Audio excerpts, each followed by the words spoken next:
Welcome back, everybody, to Paddling Pool 226 quarterfinals. We have Rabid But Candy, who just came 2-1 off beating Blue Comet, our 8th seeds, versus Goat, which are aptly seeded number 1. And just to bring some attention to our talented streamer Brownie's quality Goat emoji, getting that in there. Yeah, in the stream there, absolutely beautiful. That's where all the all the upskilling and upscaling from Dapple's production goes. My name's Chili Boy. I am joined by the wonderful Pat. How are you feeling, man?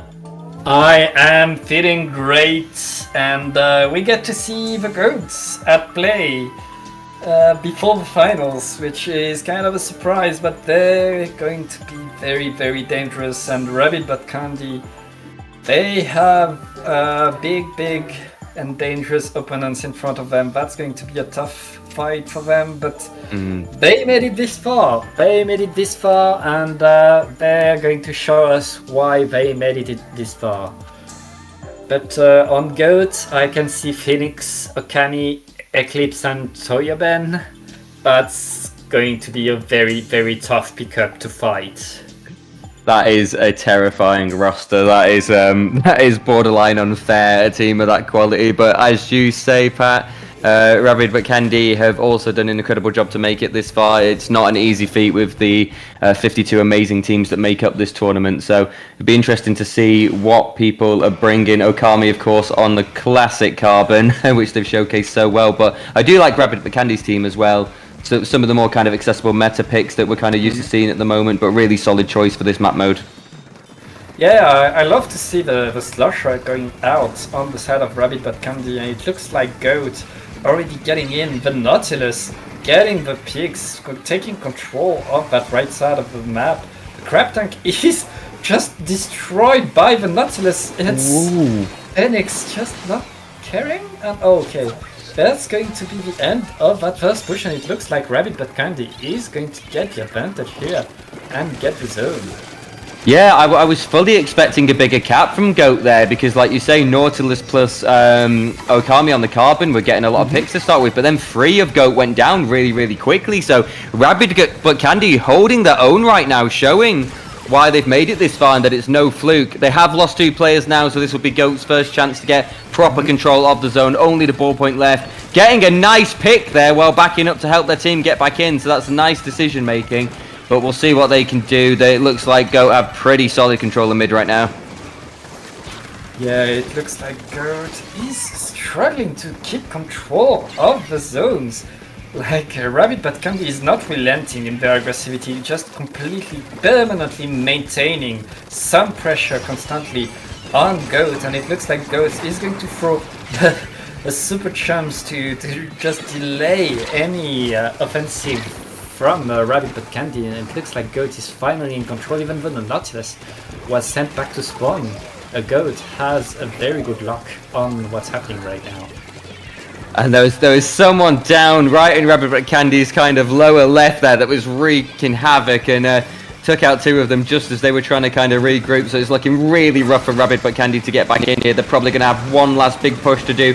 Crab Tank combined with Inkjet is a great idea, but look at the Zuka. This is the Zuka on steroids, people. This is post-patch. Zuka Carnage shutting down that retake and putting a decisive end to game 1. So Go proving why they called that. Yeah, very nice ending by Goat. Very good. And that's going to be game 1. But Rabbit but Candy, they showed us like they were able to hold their own against the team that's like calling themselves the Goat and getting the game.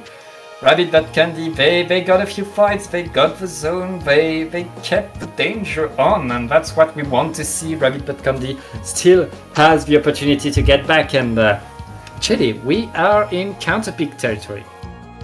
We absolutely are. So even though we are best of 3 at this stage, so they're only going to get 1 shot here, they quite quickly lock in tower control Inkblot. So This is Rabid But Candy's best opportunity to sap some momentum away from GOAT, to pick a place they feel really comfortable, really confident with their composition, and to try and regain some momentum. And like you say, Pat, the beginning of that match in particular, even though they Rabid But Candy lost a couple of plays at the start, they recovered extremely well and had a really solid initial cap on the zone. So we've seen they've got the potential to mechanically keep up with GOAT, but it's that consistency. Can they consistently respond to the offensive pressure that GOAT put out? And that is a big ask, but this is going to be their best chance to do it. They get to go to tower control Inkblot, their map on their terms, and yeah, we'll see what they can do. Yeah, and I think Inkblot is a good choice because it's the kind of map where a slasher can really shine and show what slashers can do, though I expect like GOAT to be able to probably counter that with a slasher of their own, or maybe a blaster. We'll see what's going to come out. I mean, we know they have Okami with the carbon ready to absolutely abuse those ledges, and Rabid But Candy will have to make do with that, and we find a way to stop that. Yeah, Okami, of course, just absolute carbon menace, but I think the rest of the team are very flexible in kind of what they can play and respond to, so I would expect some form of composition switch up. I love Eclipse though on the custom dually squelches, which since the super jump also got super buffed.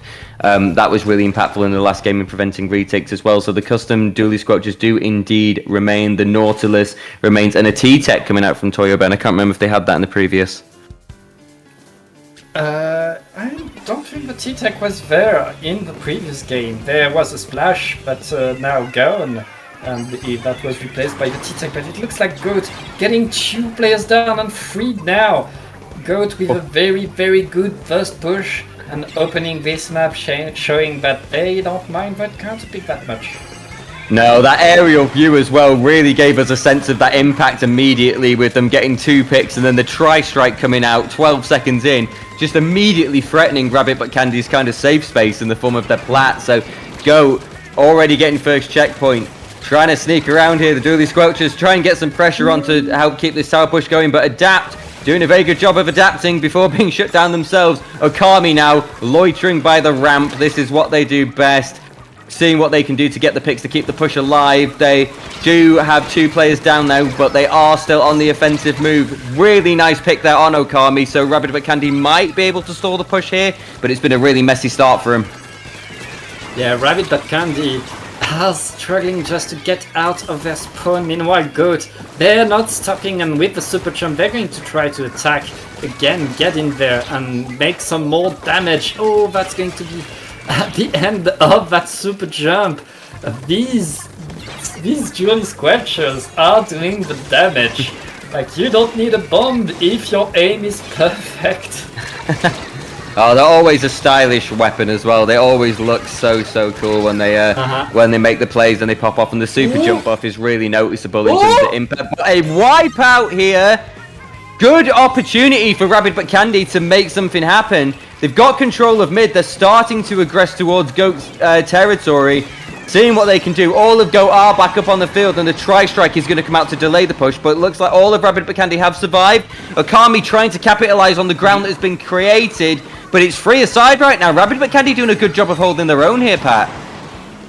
Yeah, Rabid But Candy, they got the opportunity, but they didn't get past checkpoint 1, and it looks like GOAT is already back in there, back on the attack, and Okami with the carbon just shocking everywhere, being completely unpredictable, and allowing the rest of GOAT to just move forward. Right now, GOAT is looking to get to that checkpoint 2 and extend their lead.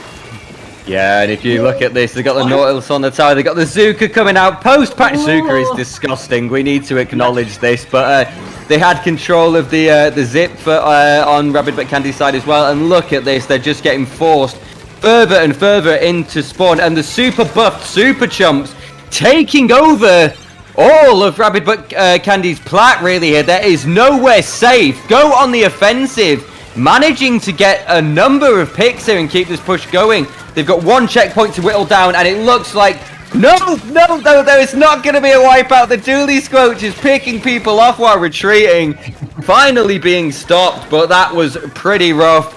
took a while, and Rabid but Candy have a bit of room to breathe, but they're starting to run out of time, Pat.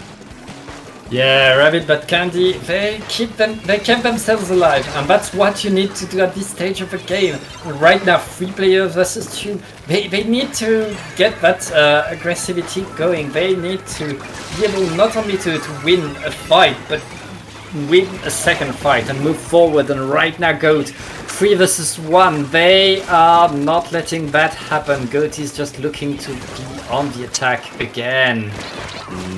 It's that consistency we're talking about, isn't it? It's not enough just to win one engagement on a mode like Tower Control. It's about winning a series of engagements, getting that momentum, making meaningful progress. And against a team of Goat's caliber, that is just so hard. We're seeing absolute splashes of brilliance from Rabid but Candy here. We're seeing that they can make some really nice coordinated plays, get beautiful picks like that Inkjet direct on Eclipse.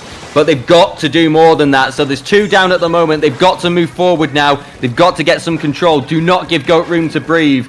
Get in their face and stop them from setting back up and getting those coordinated pushes in. The right idea there from the player moving into over the block to get in. And it's free side. They have broken first checkpoint. So there's 25 seconds on the clock. This is probably going to be their final push. And Rabid but Candy doing everything they can to stay in the tournament. Yeah, but with less than 20 seconds left, it looks like Rabbit but Candy, they need something going great, but right now it's 2 players down on the side of Goat. Rabbit but Candy is going to get one final push, one final try to get in there. And they got rid of the first checkpoint, but oh, well, they got stepped. And I guess Goat are showing us why they're the seed number 1, and they're going to advance to semi-finals, and they will face the Root there. Yeah, that was a shame, that, in the sense that we saw some. If you look at kind of the map, it did look like there was some momentum swinging into Rabid but Candy's favour there. There were coordinated specials coming out in the form of the Jet and the Slosher backing them up with the Tri-Strike, but unfortunately not able to keep on that pressure and maintain the tower. So massive congratulations to Goat, doing what we kind of expected them to do, but Rabid but Candy can be incredibly proud of making it to quarterfinals again in a tournament of this caliber, and yeah, shouldn't be too disheartened about getting knocked out by the number 1 seeds of the tournament. So yeah, I think they should also be really proud of how they've done. Yeah, very good showing by both of these teams, but Chile, we are going to go on a short break, and then we will be back with the semi-finals. We'll see you soon, folks.